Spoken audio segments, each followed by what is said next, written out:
The website of your company is one of the most essential tools that you have in your digital arsenal. It can contain information about your company, news, services you offer, presentation of your team, and contact options.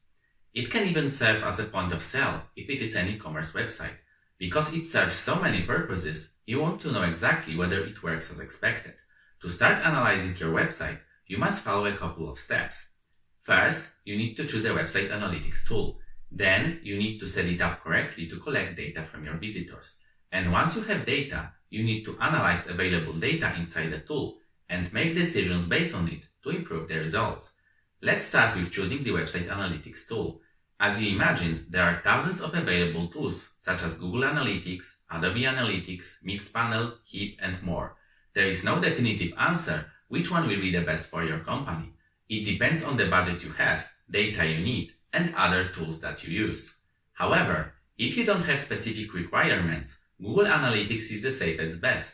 It is free, it has a ton of options, and it is by far the most popular out of all our website analytics tools. That's why we will use it as an example. To start using Google Analytics, go to the website analytics.google.com and log in into your Google account.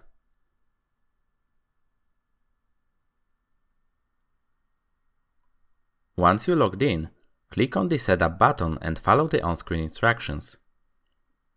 As an account name, you can use any name you want. You can use data sharing settings without any changes.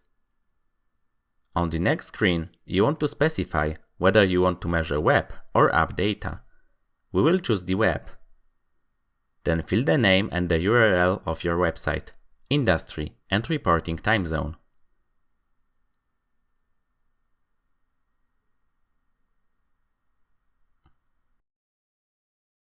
Then accept all of the agreements and set your email communication. Then you will be placed inside the Google Analytics panel. The final step is to set up tracking. Just click on the settings icon, tracking info, and tracking code. If you have an IT team in your company, just copy the code and send it to them to paste in the head section of each page of the website you want to track.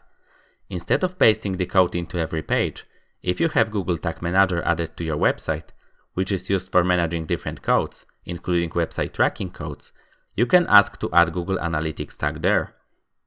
Alternatively, if you have access to the source code of your website, you can paste it yourself. It can be done in any content management system like WordPress. In your dashboard, go to Plugins and then click on Add New. Search for headers and footers.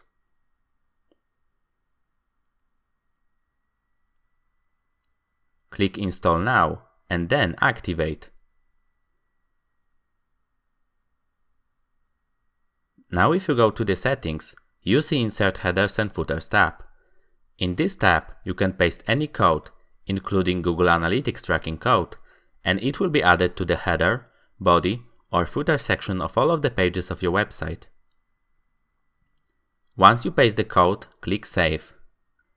If the code was correctly added to your website, you will see the change in the status here within 48 hours. Once the installation is complete, you can start the fun part, which is analyzing data and drawing conclusions. We will use Google Store data as an example. On the left side, you have a lot of available reports, like reports about your users, reports about the most popular pages, reports about sources of your website traffic. I will focus on the most important ones for most businesses. Each report has some standard options. You can save your report in Google Analytics to use it later.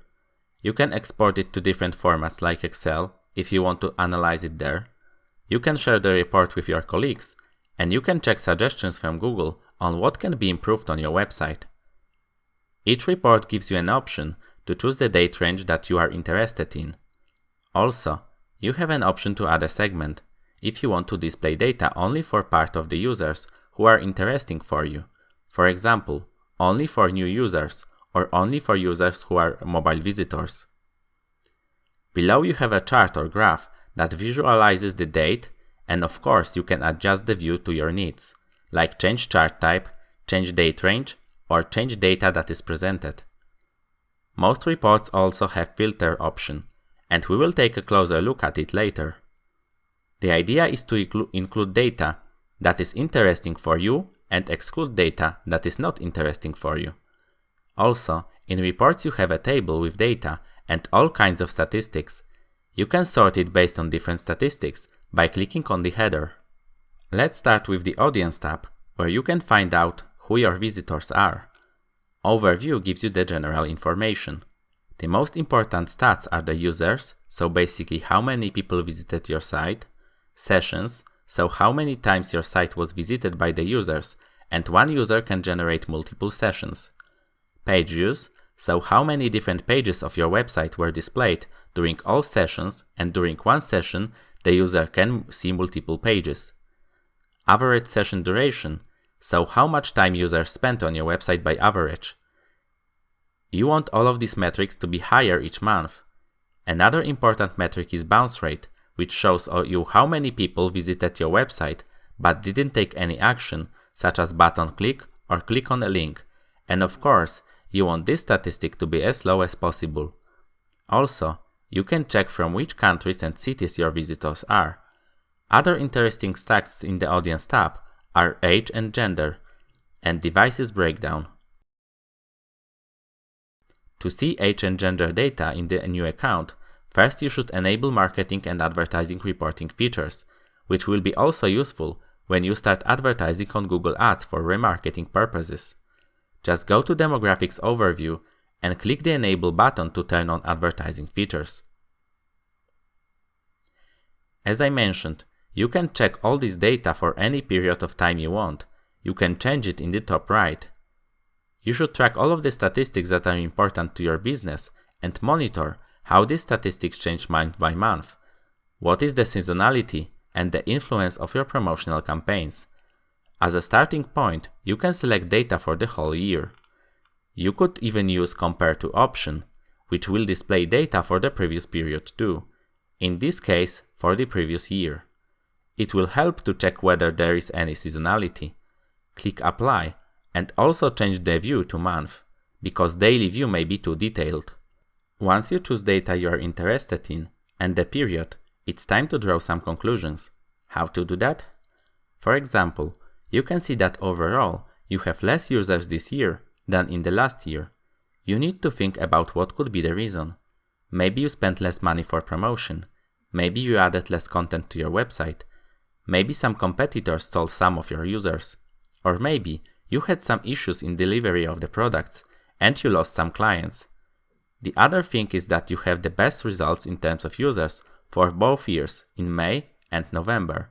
You need to ask yourself a question: why these 2 months? As this is Google Store data, more users in May probably mean that they want to buy for Kids Day, and in November, users want to buy for the Christmas period. You should focus more efforts on these 2 months to monetize your products. Let's consider other examples. If you would see that the number of users is going up significantly in comparison to the previous months, it may be due to the advertising campaign you ran, or due to the new content that you added on your website. So if it's working, you should consider doing more of that. You can change the metrics by expanding the drop-down on the left side. For example, bounce rate.